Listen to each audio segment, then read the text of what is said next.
Narito tayo ngayon upang matunghayan ang napakainit, nagbabaga, talaga namang pinag-uusapan at latest na inaabangan ng lahat. Ang latest update sa buhay ni Ate Erica at ang gulong nangyayaring kasalukuyan sa pamilya nila. Grabe talaga ang lalanan ng isyu ni Erica dahil pati si Kalinga Prab na talaga namang nag-ahon sa kanya sa kahirapan ay dinamit ang pangalan dahil ito daw ay hindi nagbabayad kay Erica sa kanyang mga video at binavlog lamang daw siya. Makinig tayo muna sa kanya.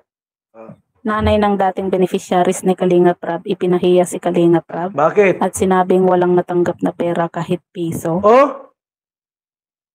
Wala daw pong natanggap si Erica kahit piso.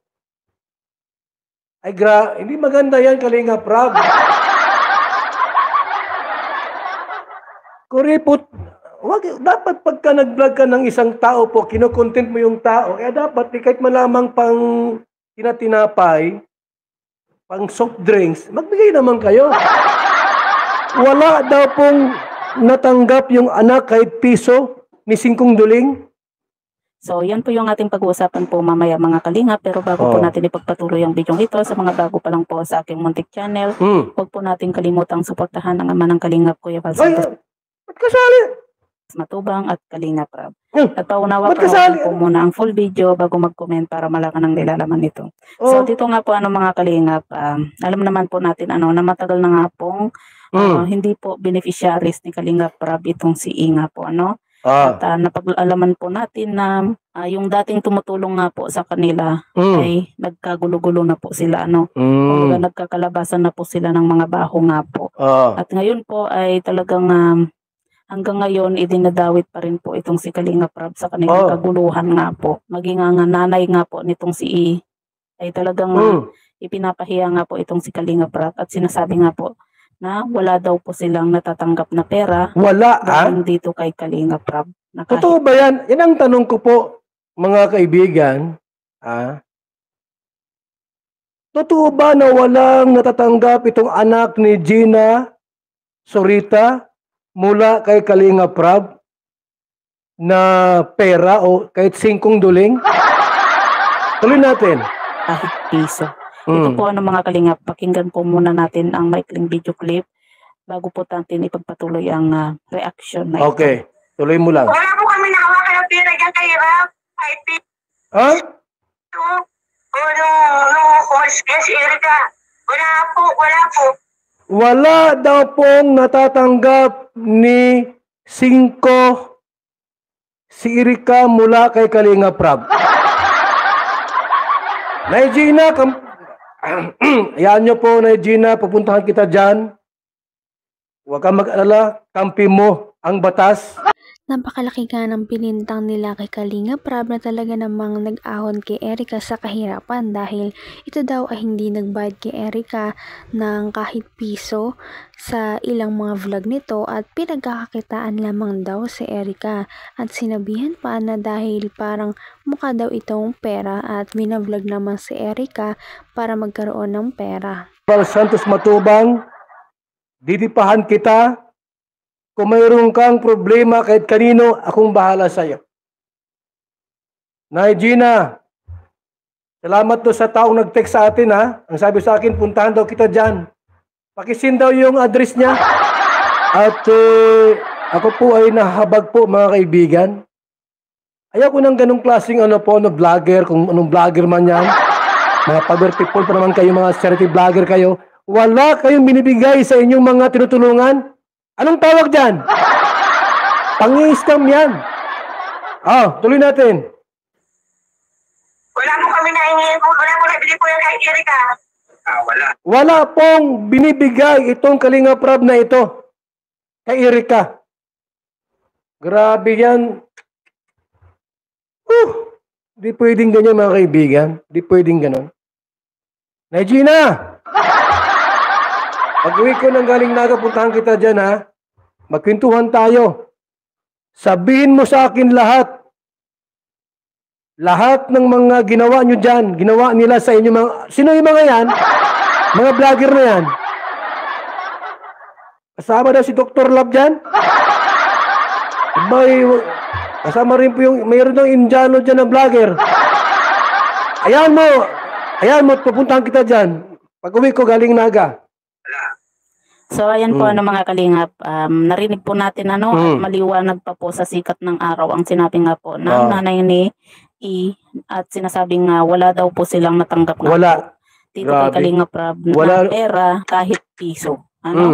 At kung matatandaan nyo po mga kalingap at kung babalikan po natin yung mga vlog nga po ni Kalingap Rab dito nga po kay E mula part 1, part 2, part 3 hanggang sa ilang part nga po yun. Makikita po natin dito kay Kalingap Rab yung pagbibigay nga po niya ng pera dito kay E. Diba? Meron daw! Ay, ano na itong nangyari? Doon daw po sa vlogs, part 1, part 2, part 3 po, kung ilang part yan. After daw ng vlog, na Gina, meron daw inabot si Kalingap Rab. Sino ba nagsabi ng totoo dito? Yung vlog bang ito o mismo si Gina Sorita?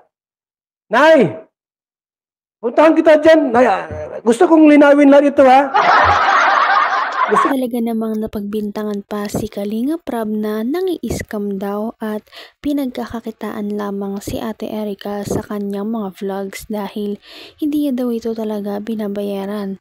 Kaya naman na-trigger ang mama niya na si Gina at ito ang inareklamo kay Val Santos Matubang at ito na nga ang pagpapatuloy ng kanilang pag-uusap. Kung bahala sa'yo. Val Santos Matubang, kakampi mo. Sa lahat ng oras, sa lahat ng panahon. Basta, pag-uwi ko galing daet, maligo ka, magbihis, mag-usap tayo. Kasi, hindi pwedeng ganito. Kaya bakit sinasabi po nila na wala pong naibigay na tulong itong si Kalingap Rab dito kay E na samantalang sa part 1 pa lang po ay nakapagbigay na po itong si Kalingap Rab ng 5,000 pesos. At sa part 2 abay, malaki-laki! Ibig sabihin po, sa bawat vlog ni Kalingap Rab, bayad na pala kayo. Bayad na pala kayo sa bawat vlog. Wala ka nang hanap. Tapos masabi kang hindi naising ko walang binibigay si Kalingap Rab. 5,000. Ang vlog ko po, 2,000 lang ang vlog ko.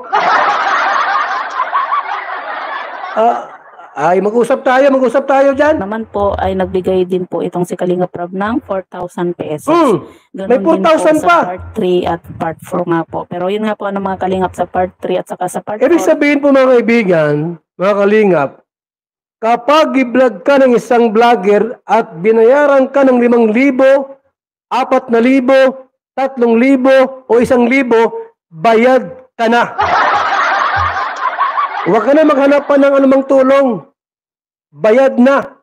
Or ay hindi po natin alam kung magkano po yung naiabot nga po nitong si Kalingap Rab dito kay E. Kasi nga po hindi po nabanggit ni Kalingap Rab kung magkano po yung naibigay niya na pera. Pero makikita po natin sa video mga Kalingap na nag-abot po ng tulong itong si Kalingap Rab dito kay E. Kaya bakit ngayon nag-iingay itong nanay ni E ngayon at sinasabi nga po sa interview nga po sa kanya ni Sir Salcedo na wala po nga natatanggap ni piso dito kay Kalingap Rab. Ito po mga Kalingap, mga kaibigan, lilinawin natin ito.